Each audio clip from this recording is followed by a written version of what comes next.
come what may, I'm headed down the right path.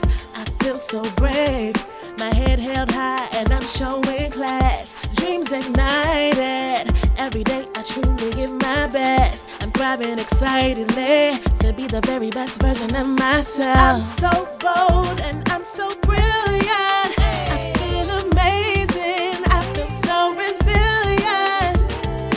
I'm so bold and I'm so brilliant. I'm so amazing, I feel so resilient.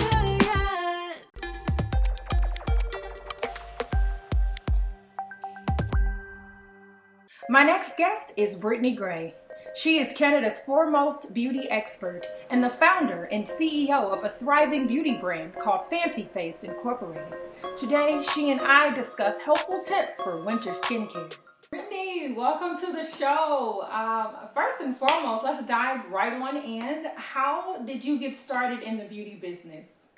Oh, wow. Well, I started back when I was about 15 years old. I was a performer and was actually in the movie Chicago and with Catherine Zeta-Jones and Renee Zellweger, and I was on the sort of in front of the camera on the stage role.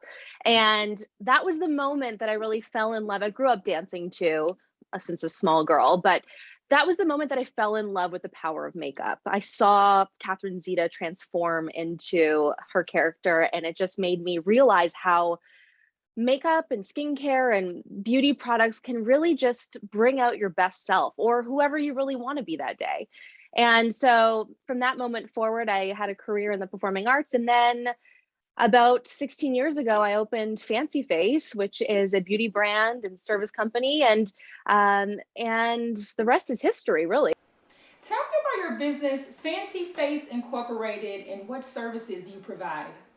Okay, well, I mean, we launched in, oh my gosh, 16 years ago, and we were primarily in hair and makeup for brides and special events in the GTA, Toronto, Ontario, Canada, and also Vancouver, Canada as well. And we service about 500 weddings a year, plus thousands of special events. And because of that, and because of this amazing community of people that we came to know, our supporters, we like to call them, they were really hungry for a cosmetic line. And because of that, we polled them and we asked them questions and heard from them what they wanted. And the whole moral of the story is that they were really confused by the beauty industry and felt overwhelmed by it. And they needed someone to speak to them in sort of terms that they would understand when it comes to how to use makeup to best feel fantastic. And that's really what we've set out to do, is to make them feel empowered and also in charge of their beauty routine. Okay, so let's talk about achieving healthy winter skincare. What practices are integral to achieving a winter skincare routine from day to night? All right, well, an AM and PM routine, I feel like, is just so important to ensure that in the long run, you save yourself money and time. So, and what I'd like to start by saying is it doesn't need to be complicated. It doesn't have to be expensive, but by enlisting in, your cleanser, your toner, your serum, your moisturizer, basically those four categories, and of course your SPF, very important, enlisting in those, and you can find a price point that makes you feel comfortable. You're going to help things like premature aging, hyperpigmentation, acne scarring. You're going to help all those things that we're trying to avoid by just taking care of yourself properly in the morning and in the evening as well. And also, when you slough off all of that dead skin and take care of your skin, you're just going to feel a whole lot better, and you're going to prevent things like inflammation and irritation. As we all strive for fresh, radiant skin, tell me, what is dewy skin? Dewy skin is something that I am absolutely in love with. Uh, it is something that I feel like so many women are after. Obviously, those that have oilier skin types might not be after that dewy skin, but for women in their 30s, 40s, 50s plus, it really sort of embodies youth, right? When you're dewy and you have that kind of look to your skin, it makes you look healthy. It makes you look like you're drinking enough water, even if you might not be. It makes you look just like you're taking care of yourself properly, and is really what I think so many women are after. What is double cleansing? Double cleansing, it became really popular in South Korea and Japan. And that's because women there, they love a multi-step skincare routine. They saw the benefits of that. And we in North America sort of took that on, and we're kind of playing with little steps in the routine to see if it works. And double cleansing really stuck. It was something that women noticed worked. And I'll tell you why.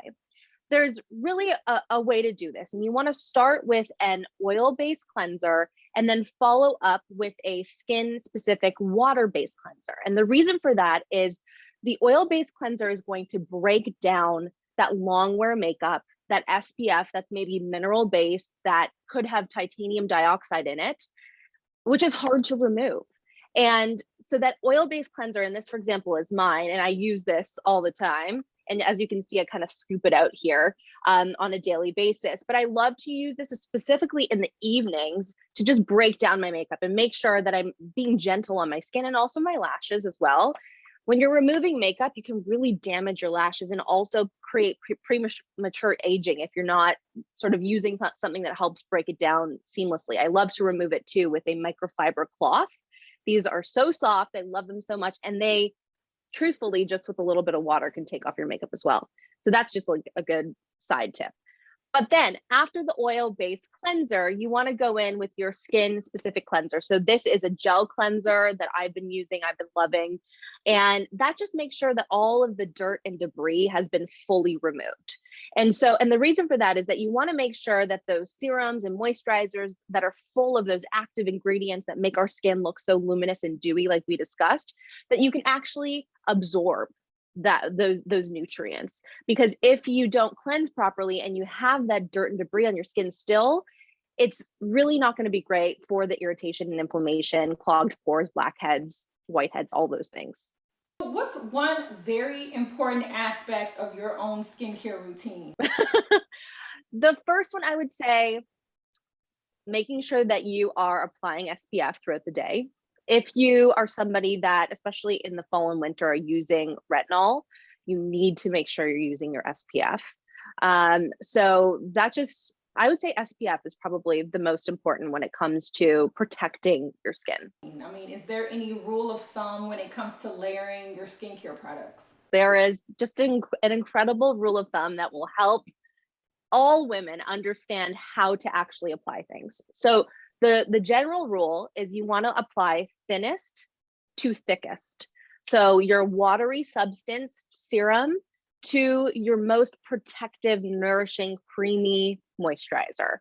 And you kind of just go in that rhythm from thinnest to thickest. And that's really going to ensure that you're doing your skincare routine properly. And I'll tell you something as well that will help you understand it. If you were to apply your moisturizer and put that on your skin after you've cleansed first, and then follow up with something like a serum that's a thinner texture, it's not going to allow it to actually seep deep into the skin. It's going to stop it from doing that.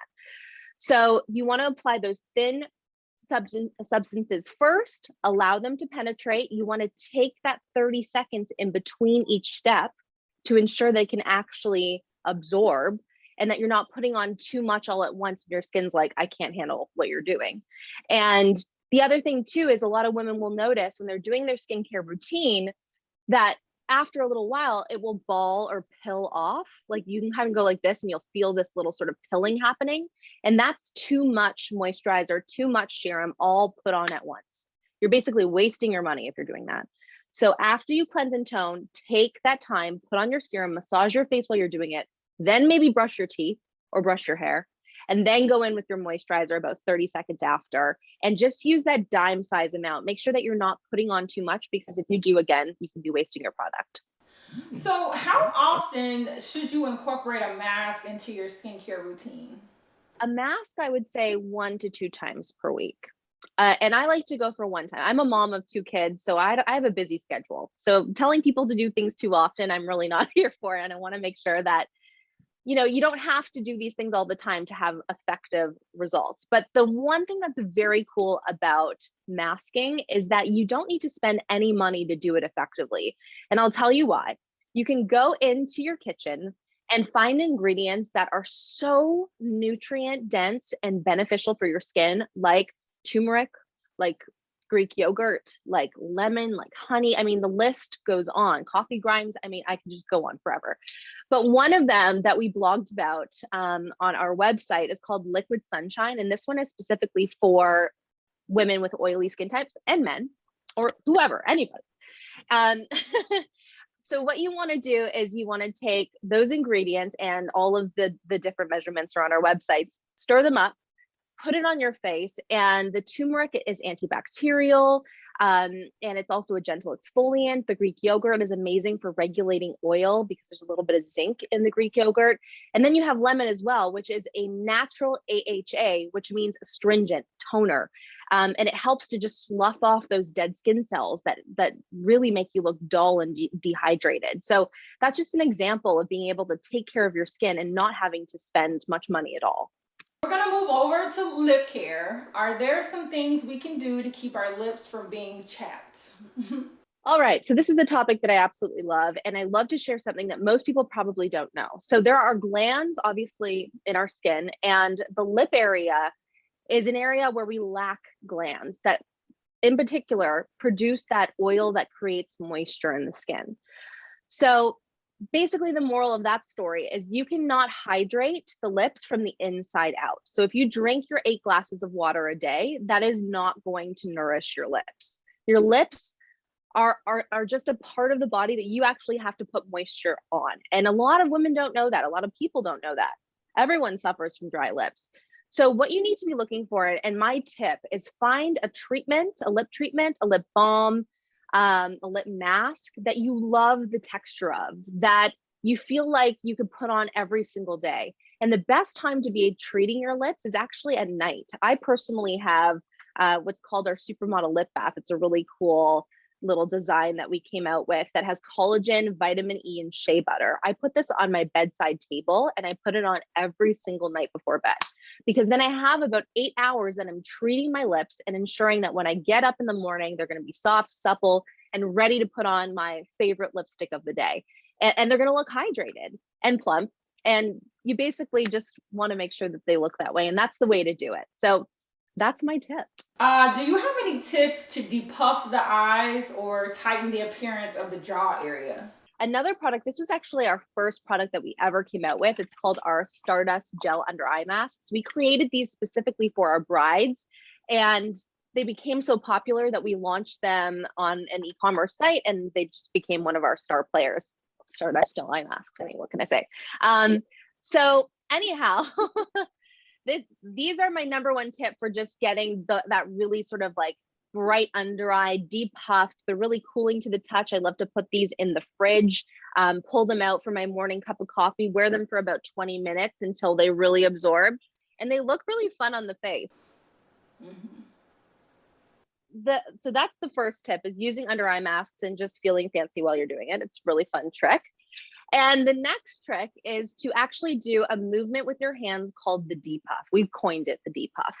And so what you're going to want to do, I'll show you, is you're going to want to take your 2 index fingers and press gently above the front of your brow, sweep all the way around pretty gently. You're going to want to have some moisture like an eye cream on when you're doing this. You kind of want to push into that pressure point right there, and then bring the middle finger in as well and sweep up and out. And you're going to want to keep doing this about 10 times. And this is going to help remove toxins, help that lymphatic drainage. And throughout your skincare routine, it's just a great thing to do to really sort of wake up that area in the morning. And then for the jaw, this one is really fun. I love this one. You're going to want to use your knuckles, and you put one knuckle right on the top of your chin, one underneath your jaw on both sides like this.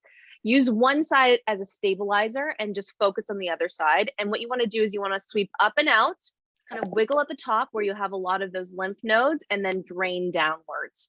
And this, believe it or not, if you do about 10 passes, you'll be just so surprised at how tight it makes your jaw look, because we get a lot of sort of swelling around there, and we need to drain the toxins, and those lymph nodes on the side of the neck are really going to help to do that. And when you're going downwards, that's really the only time you should be going downwards on the neck. When you're applying your moisturizer or your serum, you always want to be lifting up the neck. But for that little trick, you can go down the neck on the sides. Brittany Gray, I want to thank you for being my special guest on the Chundria show.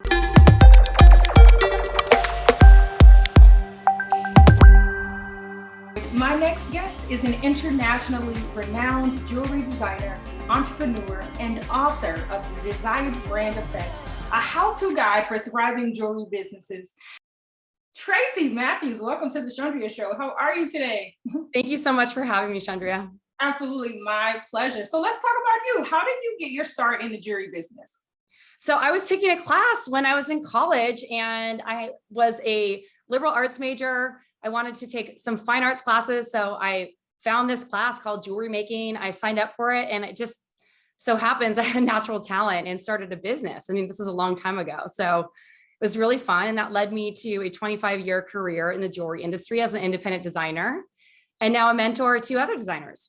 Wow, that's fantastic. Well, I mean, what started as, a class that you were taking has now, catapulted you into a beautiful career. But where's that part of you that wants to help others? How did it turn into being a service to others? Right. So I spent years building a jewelry business. In fact, I built it by trial and error. I didn't have a lot of background in building a business. I was just kind of figuring it out as I went. And in 2008, we all know what happened then. The economy crashed and the commodities market skyrocketed.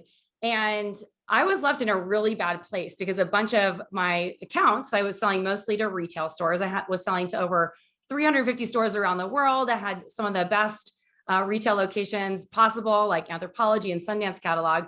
Good thing that those people were still like above the board, but some of my accounts who were carrying a lot of my inventory filed for bankruptcy and decided not to pay me, which ended up, as a small independent designer, cash flow is kind of king, kind of put the business out of business. And I had to go through this process of winding down that company and then eventually restarting and relaunching a new jewelry business with a different business model. And throughout that process, I was seeking advice from mentors like I am now to other people. And I ended up hiring my first consultant who literally changed my life. He helped me see the things in my business that I couldn't see. And I knew after that experience, I was going to pay it forward and help others. And so I launched an academy called Flourish and Thrive Academy in 2012 with a friend of mine named Robin Kramer, who's also in the industry. And that was the start of this mentoring business. And since that, we've helped over 7,500 brands launch, grow, and scale successful jewelry brands and other product-based businesses. And it's been a blast.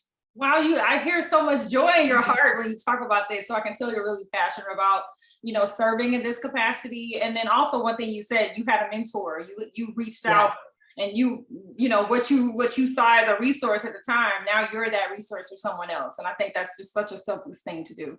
And lucrative, I'm gonna assume. What was your inspiration for your book, The Desired Brand Effect? Because you've taken me from yourself as you took that class, you have this thriving business, to coaching, 2012 and to present day. So where did the book come along? And what do you hope your readers will get out of it? So the book came along because it was a methodology that I actually created for myself to overcome problems in my business. If I was having a sales or a lead generation problem, I looked at parts of the Desired Brand Effect. Or if I was struggling because I was overwhelmed with all the things I had to do, I looked at other aspects of the business. So this model was really like an evolution and development over many, many years of building a business. I gave it a name because, it's easier to communicate when it has a name, but it's basically a business building framework. And so there's 3 core pillars to it. Creating desire, sharing desire, and scaling desire. Creating desire is really all about audience attraction and developing products that people want to buy. Sharing desire is all about sales, marketing, and getting people to buy from you more than once. And scaling desire is about the business operations and everything it takes to build a profitable, successful business.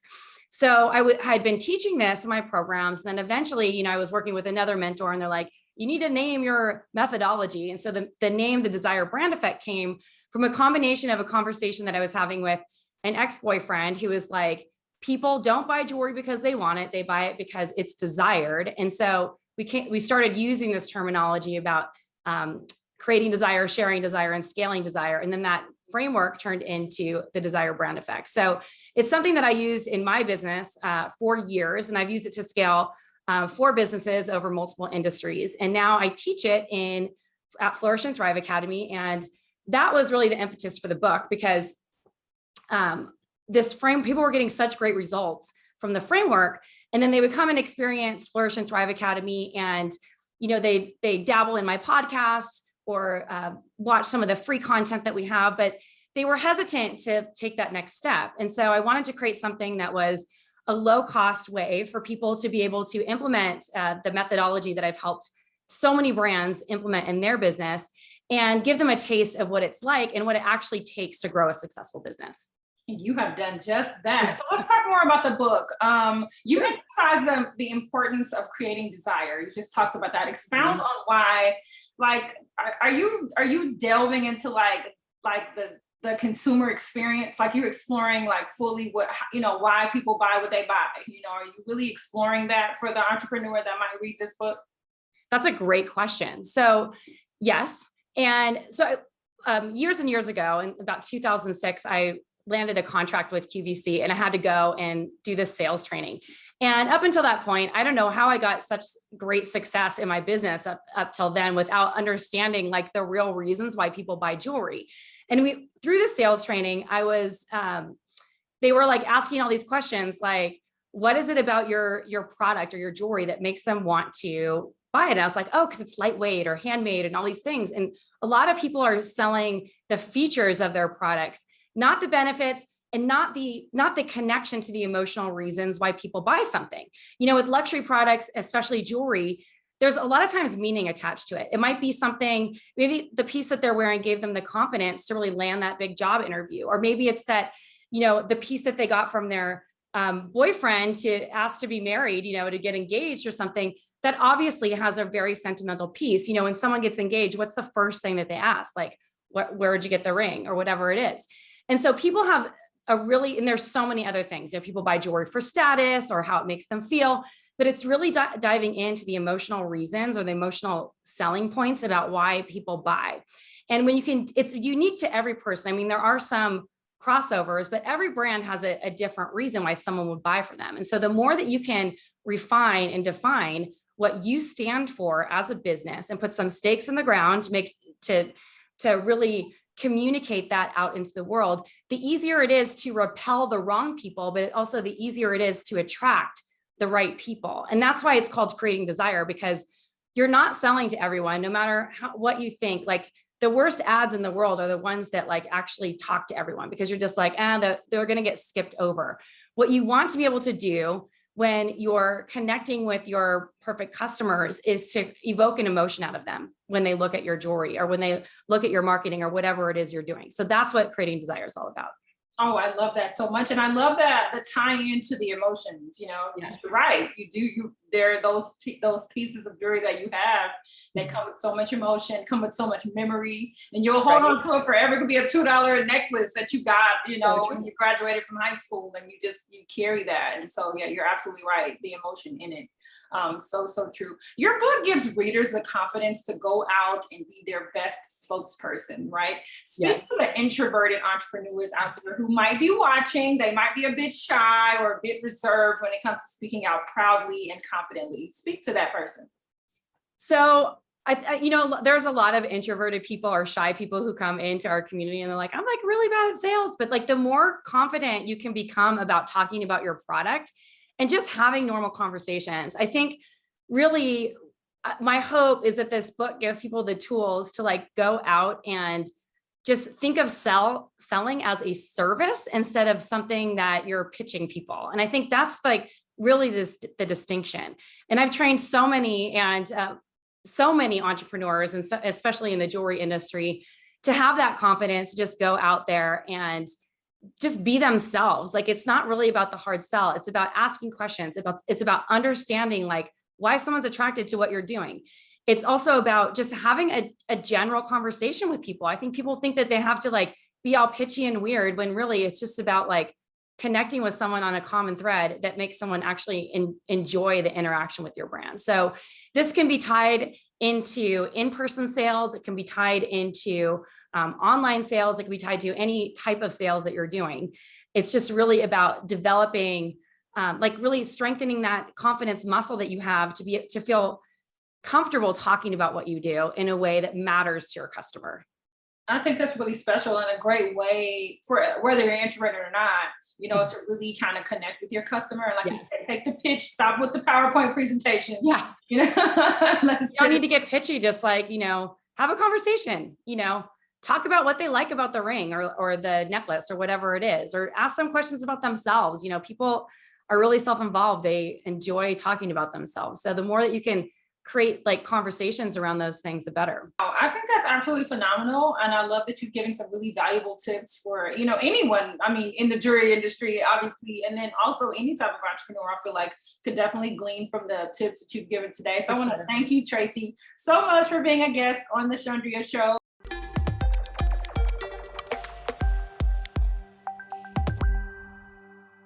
Hi, it's Chundria Brownlow, host of the Chundria Show. This is absolutely my favorite time of year for a number of great reasons. The first important reason is December is my birth month. Secondly, I absolutely love the Christmas holiday and spending quality time with my family and friends. And thirdly, I'm always super excited to set amazing new goals for the new year. So after some much needed rest, I look forward to getting back to my Zoom meetings and virtual interviews, in style of course, with my new WorkRobe, a collection of versatile, stylish, and comfortable robes designed for professional women working from home. Now, the Comfort Suite, or the C-Suite, is a collection of WorkRobe including two great styles. The button-down robe, a cozy, oversized stretch poplin tunic with fleece lining, giving a polished look on the outside and pure comfort on the inside. Then there's the blouse robe, a stylish, incredibly soft, flattering French terry wrap that can be worn anywhere in complete comfort with a sophisticated sash closure. Both are available in black and white color options. Not only does the WorkRobe make a great, cozy, and fashionable addition to your wardrobe, it also makes for a fantastic gift idea for the professional woman in your life. I'm also incredibly excited about Nefft Ultra Premium Vodka, a small batch vodka with a taste as memorable as its container and made with all natural ingredients.